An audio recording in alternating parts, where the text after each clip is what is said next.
Imagine watching an airplane lose part of its wing, suffer dozens of cannon holes, and limp home with one engine barely running. It sounds impossible, yet during World War II, stories like this became legendary. German fighter pilots often believed they had destroyed these bombers, only to watch them refuse to fall from the sky. American crews gave the aircraft a fitting nickname, the Flying Fortress. But its reputation wasn't built on propaganda. It was earned through thousands of dangerous missions over Nazi-occupied Europe, where survival often depended on steel, teamwork, and a little luck. So what made this bomber so incredibly difficult to destroy, and how did it become one of the most feared aircraft Germany ever faced? The answers are even more remarkable than the legend itself. The story began in the mid-1930s. As tensions grew across Europe and Asia, the United States Army Air Corps wanted a bomber that could fly farther, carry heavier bomb loads, and defend itself deep inside enemy territory. Existing bombers lacked the range and firepower needed for future conflicts. Military planners believed that if enemy factories, railways, and oil facilities could be destroyed from the air, wars might be shortened and fewer soldiers would have to fight on the ground.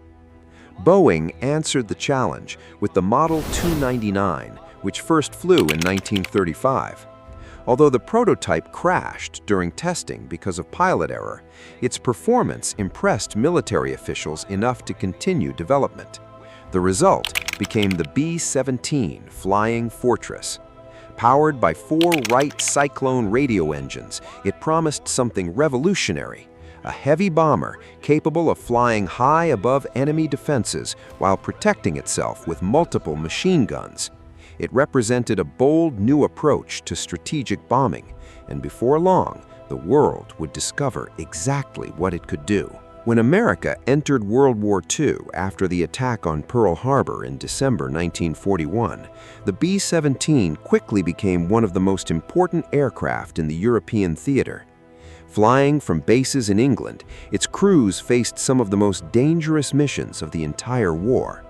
Their targets included aircraft factories, submarine pens, ball bearing plants, bridges, rail yards, and oil refineries deep inside Germany. At first glance, the B-17 looked enormous. With a wingspan of more than 103 feet and 4 powerful engines, it could carry bomb loads of up to about 8,000 pounds on long-range missions and even heavier loads on shorter flights. It cruised at around 180 miles per hour and could reach speeds close to 287 miles per hour. More importantly, it could operate above 30,000 feet, where thinner air made life difficult for both crews and intercepting fighters. But that wasn't even its greatest advantage. The B-17 earned its nickname because of its defensive firepower. Depending on the version, it carried up to 13 Browning .50 caliber machine guns positioned throughout the aircraft.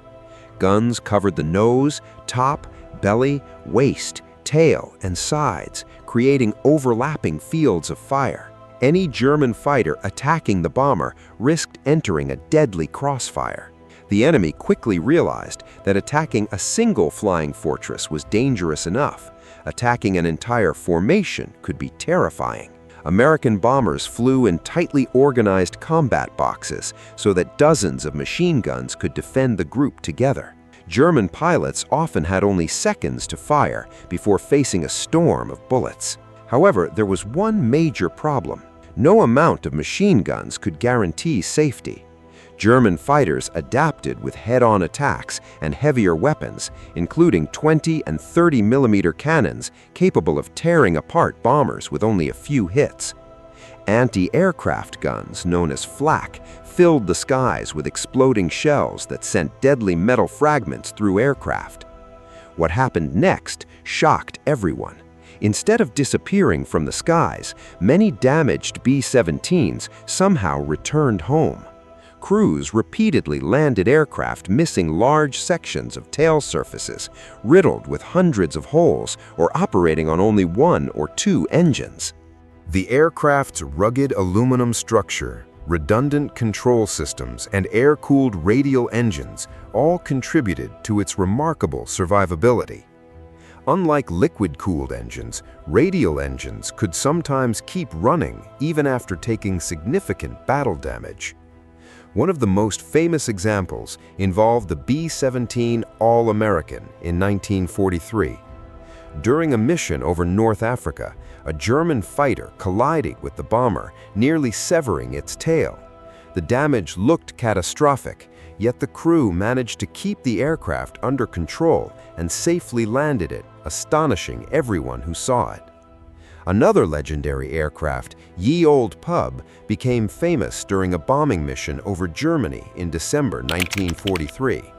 After suffering devastating damage, its wounded crew expected to be shot down. Instead, German fighter pilot Franz Stigler chose not to fire on the crippled bomber.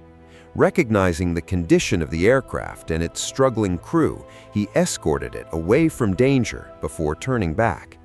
Decades later, the American pilot Charlie Brown and Stigler met, forming an extraordinary friendship that became one of the war's most remarkable stories. Even more surprising, durability alone wasn't enough to survive. Success depended on teamwork. A typical B-17 crew consisted of 10 men, including pilots, navigator, bombardier, radio operator, engineer, and multiple gunners. Every person had a critical role. If one crew member was wounded, others often took over multiple responsibilities while under attack. Yet the missions remained incredibly costly. On August 17, 1943, during the Schweinfurt-Regensburg raids, American bombers struck vital German industrial targets. The damage to German industry was significant, but bomber losses were severe. Without enough long-range fighter escorts, many flying fortresses faced relentless attacks on the return journey. Similar losses during the second Schweinfurt raid later that year forced American commanders to rethink their strategy. Everything changed when long-range escort fighters like the P-51 Mustang began protecting the bombers all the way to their targets. German fighters could no longer attack bomber formations without facing determined escorts.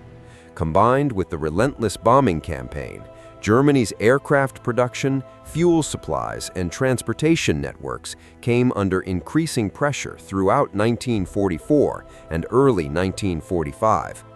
By the end of the war, more than 12,713 B-17s had been built. Thousands never returned, and the cost in lives was enormous. Yet the flying fortress had helped carry the air war directly into the heart of Nazi Germany. The B-17 became far more than a bomber.